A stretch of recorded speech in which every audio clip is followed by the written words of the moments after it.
What we haven't done, what we haven't realized is we were supposed to propagate the word of Allah.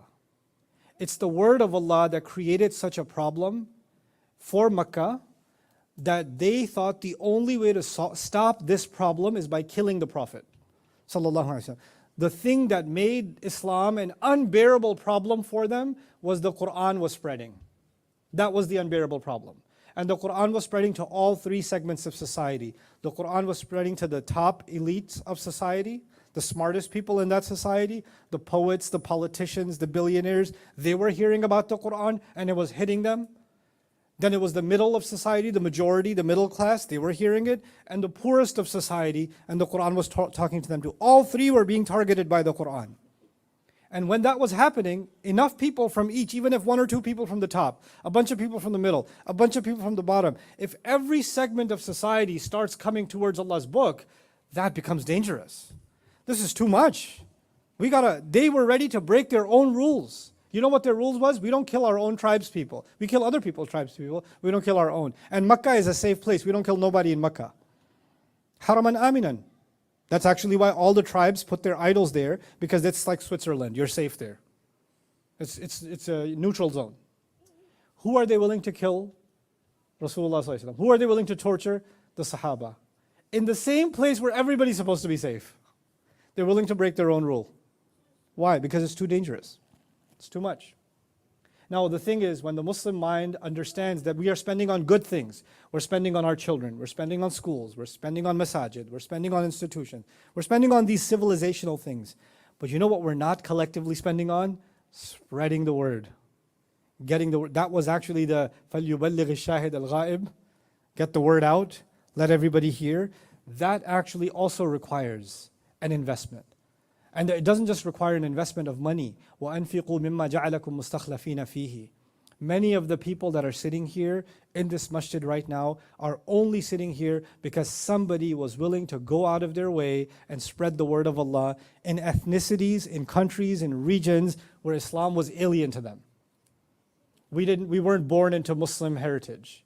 You go far back enough in my heritage, it ties to Afghanistan, far back enough, we're probably Buddhist or some other pagan religion. That's probably what we are. You go far back enough in any of your heritages, you'll run into non-Muslim origins, right? How did it even get there? Some people understood there's a mission here that needs to spread. And they understood that to be fi sabilillah. Fi sabilillah. I know I said 5 minutes, 2 more minutes. And that is, what does the Qur'an actually do to a person? Interestingly, this is the example of spending on this mission is being described as farming.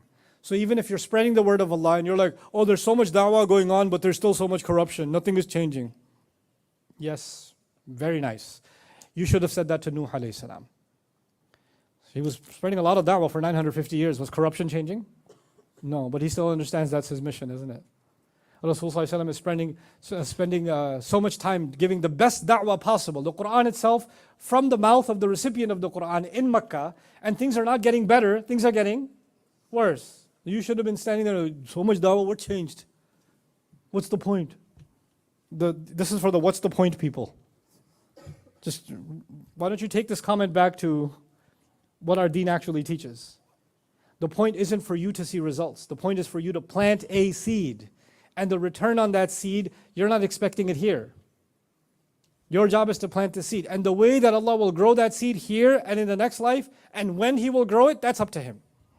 That's not up to us. You could plant a seed now, and maybe it grows 50 years from now.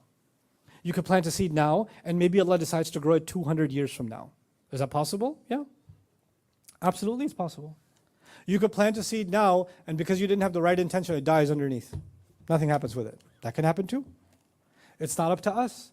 But you know, in any person, when the seed of Iman goes inside them, something starts growing inside them. And that's why in Surah Al-Fath, the same way investing in this mission is being described as farming, the same way the development of a believer is being described as farming too. So at the end of Surah Al-Fath, Allah compares the development of a believer to a crop that is growing carefully, and a farmer is carefully growing and producing this crop. And it's maturing, right? There's a tie between both of these things, because our purpose is actually not an economic purpose or a social or a political, kind of identified agenda. Our objective is the transformation, the growth of a human being, to take the seed of fitrah that lies inside every human being and allow it to grow, allow it to flourish. So it's an agenda of transformation. The greatest miracle of the seerah of the Prophet ﷺ is the transformation of those people. They transformed into something completely different than what they were before, because the seed of Iman was inside and it grew into something incredible. يُعْجِبُ الزُّرَّاعَ لِيَغِيظَ بِهِمُ الْكُفَّارِ. That's the mission that we all share, actually. And even the institutions that we build. May Allah protect our masajid, our schools, our da'wah institutions, our Islamic educational organizations. But now we need to have a shared agenda. And that shared agenda is bringing about a transformation through the word of Allah.